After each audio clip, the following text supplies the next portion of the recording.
Donc, bonjour, mon nom est Alexandre Lamontagne. Je suis étudiant à l'Université de Sherbrooke, première session, première année, en BES Univers social. Donc, je vais corriger 2 pages avec les élèves de la classe de Sophie en secondaire. Donc, troisième question. Pourquoi les Caravelles est-elle devenue un navire performant? Nommez 2 caractéristiques principales et 2 de ses composantes. N'oubliez pas de prendre votre crayon rouge aussi là, pour la correction. Donc, est-ce que quelqu'un peut me donner la première caractéristique? Oui, vas-y. Il était stable. Oui, donc navigation stable, très bonne réponse. Deuxième caractéristique? Oui, Mathilde? C'était simple à Oui, ça, donc les manœuvres étaient plus simples à faire. Composante? Une des composantes? Oui, vas-y. un gouvernail détendu. Oui, parfait. Donc, on a amélioré le gouvernail. Et la dernière caractéristique? Vas-y, Charles. La voile. Oui, la voile, c'est quoi qu'elle a de spécial, en fait, la voile? C'est la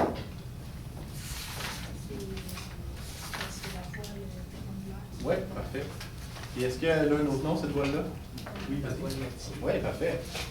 Donc, question 4. Nommez 2 instruments de navigation utilisés par les explorateurs européens à l'époque et donnez aussi son utilité. Est-ce que quelqu'un peut me donner la première? Oui. Oui. La caravelle. Donc, on cherche un instrument de navigation. En fait, sur les bateaux, qu'est-ce que les instruments... En fait, qu'est-ce que les navigateurs possédaient? Oui, vas-y. La boussole. Oui, la boussole, OK. Bonne réponse. Puis elle permet de quoi, la boussole? Ça de trouver, de se situer au nord, et de se trouver. Oui, parfait. Donc, elle permet de s'orienter. En fait, même, peu importe là, le temps qu'il fait. Donc, s'il fait tempête ou s'il fait beau, ça nous permet de nous orienter, donc de savoir où est-ce qu'on s'en va. Donc, et la deuxième, un deuxième instrument. Vas-y, Charles. L'astrolabe. Oui, l'astrolabe. Il permet de quoi, l'astrolabe?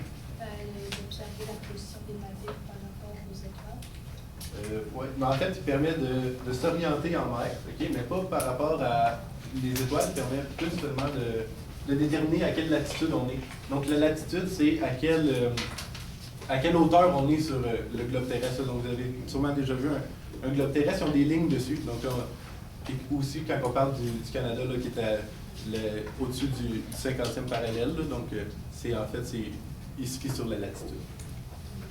Donc, question 5. Donc, compléter la fiche de Copernic. Est-ce que quelqu'un pourrait me donner ce qu'on met entre les parenthèses? Oui, vas-y. Non? OK. Bon. Mathis? 1473 à Ouais. 1543. Ça représente quoi, ça? Ça représente l'année qui est née. Puis, Oui, parfait. Donc, c'est sa durée de vie, en fait. Là. C'est quoi le nom de sa théorie? Héliocentrisme. Parfait. Est-ce que tu sais c'est quoi l'héliocentrisme? C'est que c'est genre plusieurs axes qui tournent autour du soleil. Oui, parfait. Donc là, ça vient en rentrer en fait en confrontation avec l'ethnocentrisme, donc que la Terre est au milieu du système solaire. En fait, là, donc, c'est l'héliocentrisme avec le Soleil qui est au milieu et les astres qui tournent autour. Donc, les découvertes liées à cette théorie, je vais me donner une bonne pièce de réponse. Là. Oui, vas-y. La Terre est un astre comme les autres. Oui, parfait. Et le deuxième point? Vas-y. La Terre tourne autour du soleil. Oui, parfait.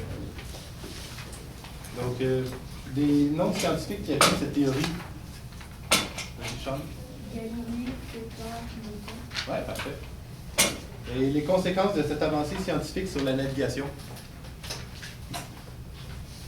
Donc, en fait, qu'est-ce que cette découverte-là a mené par rapport à la navigation? C'est quoi les croyances, en fait, qu'il y avait dans le temps, en fait, par rapport à la Terre et à la religion? Est-ce qu'il y a quelqu'un qui peut éclairer? Oui. Ben, ils pensaient que la Terre était plate. Oui, c'est ça. Donc là, maintenant qu'ils savent que la Terre est ronde, ça améliore quoi aussi en fait, la navigation aussi. Là, vu que la Terre est ronde et que la Terre n'est pas au centre de l'univers, ça permet que, avec les étoiles, qu'est-ce qu'ils faisaient? Il pouvait se diriger. Oui, c'est ça, ils pouvaient mieux se diriger. Donc là, ça améliorait l'orientation en mer. Donc, ils pouvaient se fier plus aux étoiles pour savoir vers où est-ce qu'ils s'en allaient parce qu'ils savaient que, mettons, que telle étoile était au nord, donc en la suivant, ils savaient qu'ils se dirigeaient vers le nord. Donc, interprétation de la carte. Donc là, j'imagine que tout le monde a fait le tracé de l'itinéraire de Christophe Colomb et de Jacques Cartier. Donc, et est-ce que quelqu'un pourrait me compléter la légende avec les noms des autres explorateurs? Donc la flèche orange, oui, la flèche orange, ça se trouve avec qui? Oui, vas-y Mathilde. La flèche orange, c'est Jean Cabot. Oui, c'est Jean Cabot. Et la flèche rose? Ok. Vas-y Charles. Pedro Alvarez Cabral. Oui, parfait. Donc, question 7. À partir de la page 57, remplis le tableau sur les explorateurs qui atteignent l'Amérique. Donc, classez-les en ordre chronologique, donc par ordre croissant d'époque. Donc, première date. Est-ce que quelqu'un peut me la donner? Oui, vas-y. 1492. OK. Puis, est associé à quel explorateur? Christophe Colomb. Parfait. Puis, Christophe Colomb, il est originaire de quel pays? Espagne. Parfait. Donc, deuxième. Richard? 1497. Oui. C'est qui? Jean Cabot. Parfait. Jean Cabot, c'était un? L'Angleterre. Oui, anglais. Parfait, Angleterre. Donc, troisième? Oui, vas-y. 1500. Oui, 1500. Donc, c'est associé à quel explorateur? Pedro Alvarez Cabral. Parfait. Et c'était un? Un Portugais. Parfait. Donc, et le quatrième, pour finir? Oui, Mathis? Jean Cartier. Oui. Quelle année? Je suis pas sûre, mais genre les pays de finance, qui financent c'est la France. Oui, c'est la France, mais quelle date? OK. Oui, est-ce quelqu'un qui peut m'éclairer par rapport aux dates? Le 1534, le 1541. Oui, en fait, il a fait plusieurs voyages. Là. Donc, il en a fait deux. Il en a fait un en 1534 et un en 1540. Donc, question 8. Observe la carte et réponds aux questions. Nommez l'explorateur dont l'expédition a fait le tour du monde. Donnez les années au cours duquel ce voyage a eu lieu. Fernand de Magellan. Oui, Magellan. Donc, en quelle année? 1522. Parfait. Et qui est devenu le seul explorateur à ne pas avoir atteint l'Amérique? Puis c'est quelle région qui a atteint? Oui, vas-y. Non? OK. Oui? Vasco de Gama. Oui, il est allé où, lui? En Inde. Non. Oui, il est allé en Asie. Bonne réponse. Donc,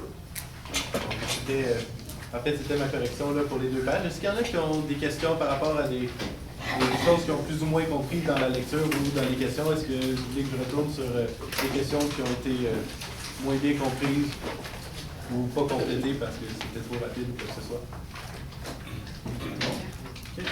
Merci beaucoup pour ce cours.